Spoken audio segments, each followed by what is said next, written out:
Since your Autoship has been created, apart from your next monthly order tab that gets activated, a third tab called Annual Summary is also activated. Let's click on the Annual Summary tab. Here you are able to see a rolling 12-month calendar of your Autoship details. On the left, you can see the summary topics: price of your Autoship products including GST for each month, total PV for each month, total BV for each month, and total product count for each month.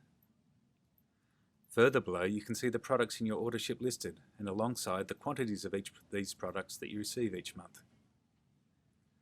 The total column to the extreme right displays the rolling 12-month total of the data in each of these rows. At the bottom of the table, use the left and right arrow buttons to scroll along the 12-month rolling calendar.